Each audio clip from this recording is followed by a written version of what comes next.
Whoa. Oh, we're going to figure out everything you need to start shooting YouTube tomorrow.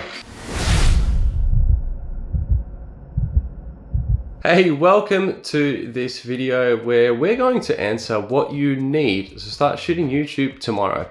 Remember, if you like this content, to hit the like button and subscribe for more. Okay, so first things first, where are you going to shoot?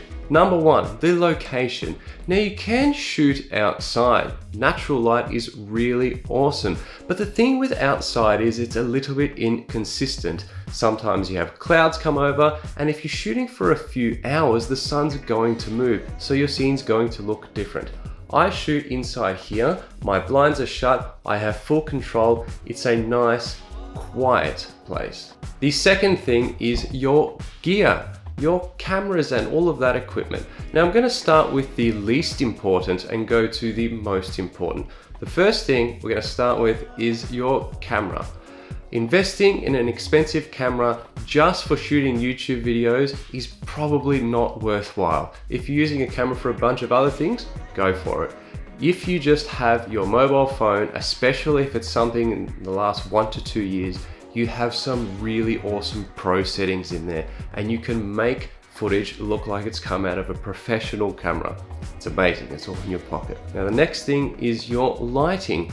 All you need to do, especially if you're setting up inside, is set up near a preferably large window. Now if you find that the sun's coming in and it's quite harsh, you're getting some sharp shadows on your face, try putting a big cloth over it, ideally white, and something thin that will still let light through but soften it a bit. Alternatively, if you're not near a window or it's just a bit awkward in that location, you can use any old lamp and just put a white t-shirt in front of it, which will help soften the light.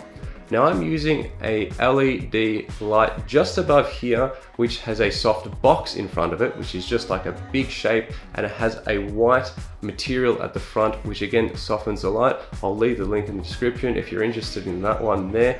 But really it's all about providing enough light at a bit of an angle, still in front of you, and softening it up a little bit.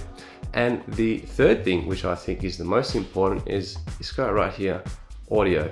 A lot of people are listening to videos using earphones and things like that, so if there's any problem with your audio, it's going to be exaggerated. A couple of points I should make is, if you're going to invest in anything, probably invest in a microphone first, and secondly, get the right type of microphone. You can get a couple of different types. Try and get one that you can just plug into your phone. The last point I'll make on audio is try and get it close to you like this. Having it far away will sound spacey and add additional noise that you don't want. And the third thing is your software. So if you're just shooting with your phone or your microphone plugs into your camera, great. You can get away with just using video editing software. So something like DaVinci Resolve, OneShot, what else have we got? Lightworks. These are all free. Try them out. They can do anything you need. You'll be able to do your audio and video in one. If you have a microphone that's say a USB microphone and you're not recording next to a computer, you're going to have to open it up in another piece of software, then throw it into your video. I use a program called Audacity if I have to do that. Again, it's totally free and it's just easy to use. And that's about it really. The main point of what I'm trying to say is just get out there.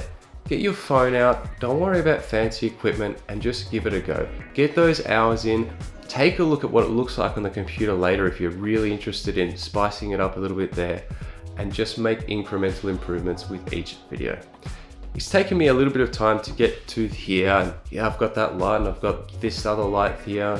I think it looks okay, but there's always room for improvement, and we're always learning together. If you like what you saw today, give it a thumbs up and subscribe for more content. If you're interested in any of the gear, this light or even maybe this light here, I'll leave the links in the description below, and thanks for watching.